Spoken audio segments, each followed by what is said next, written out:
Well, good morning. Hey, it's Monday. Obviously, you're here with me.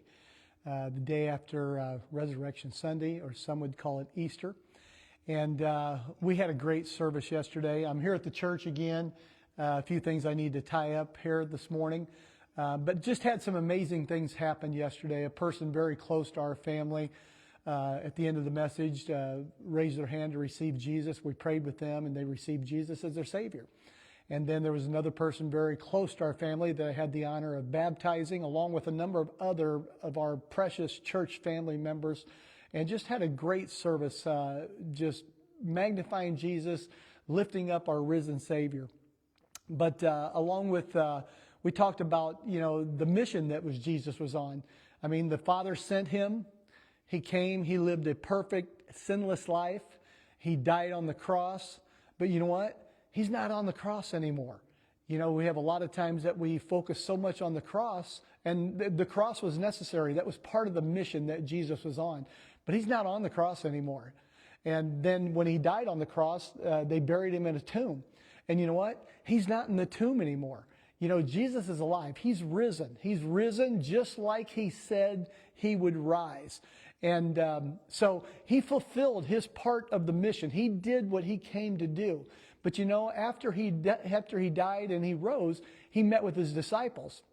And in Mark chapter 16, he's telling his disciples, okay, I've completed this part of the mission. Now it's up to you to pick it up and take it from here.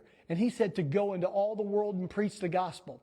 And so that's what they did. And it says that those who believe and are baptized will be saved. And I kind of pictured that. And I mentioned it a little bit yesterday. And I actually brought out my baton that I received when I graduated Bible college. And when you're in a race, and you're a relay race with someone, and you're the one that's running and you're getting ready to pass off the baton, you don't come up and you just pass off the baton, just kind of lazily pass it off and then just kind of fade off the track.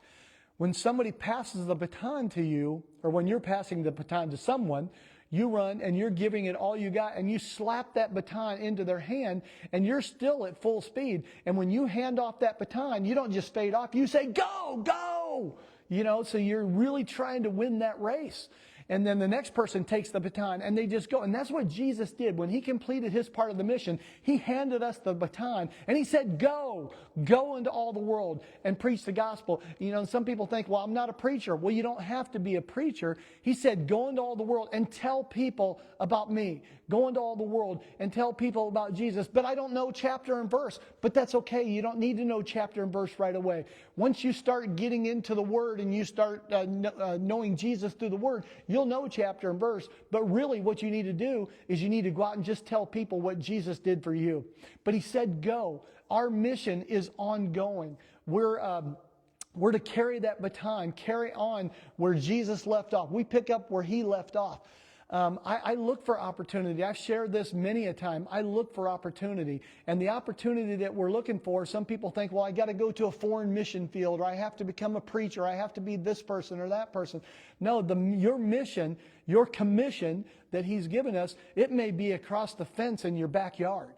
It may be that you're doing it at Walmart. It may be at the local restaurant. Wherever it is, that's your mission. He's called you to share the gospel.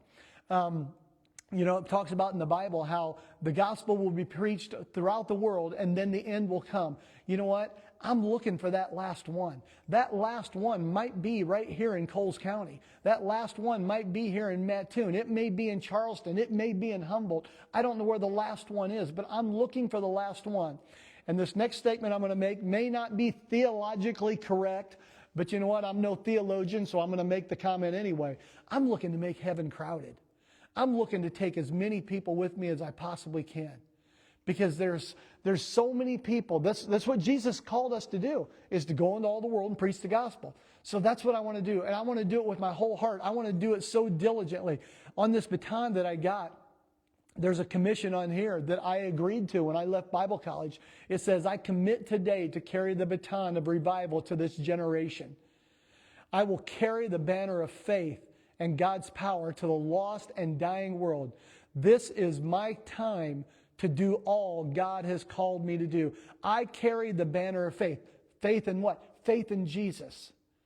You know, we talk about so many things in the Bible, and I'm all for things in the Bible, the prosperity, the healing, all these different things. I'm a Bible guy. I'm a word guy. I'm all about the Bible. But you know what? If they don't have Jesus, none of that other stuff matters. So our commission, our mission that we're on, and it's not a mission that's impossible, but the mission that we're on is to share the good news of Jesus to a lost and dying world. There may be some of you that are watching this video here right now, and you don't know Jesus as your Savior. You know how to do this. You know, a lot of you know about social media. That's why you're on here. Message me. Leave me a message. Leave me a way to contact you. I'd love to introduce you to Jesus because it's the best decision you'll ever make. Your life will never be the same after making Jesus your Lord and Savior. So I'm here at the church this morning. I'm going to tie up some loose ends here. I've been here 8 days in a row now, but it's just to be expected at Easter. And you know what? Don't tell anybody, but I like being here and doing this stuff. So I'm going to tie up some loose ends. I'm going to get up out of here, and I'm going to take the rest of the day and go spend it with my wife. But hey, you know, I really enjoy having you guys with me here on these Monday mornings. And yesterday, like I said, was just a special day. And we just had a great time in the Lord. And you know what? Here at Life Point Church in Mattoon, we always have a great time. If you're here in the area and you're watching this video, come on by. We'd love to have you here. Got a lot of great people here, a lot of loving people, people who are just good people. And so join us here. But thanks for joining me here on this segment of Can You Give Me 5 to 7 minutes? Hit like, hit share on these videos here. Leave a comment. Tell me what Jesus did for you, how He saved you. I'd love to hear from you. So until next Monday, we'll see you here on Can You Give Me 5 to 7 minutes?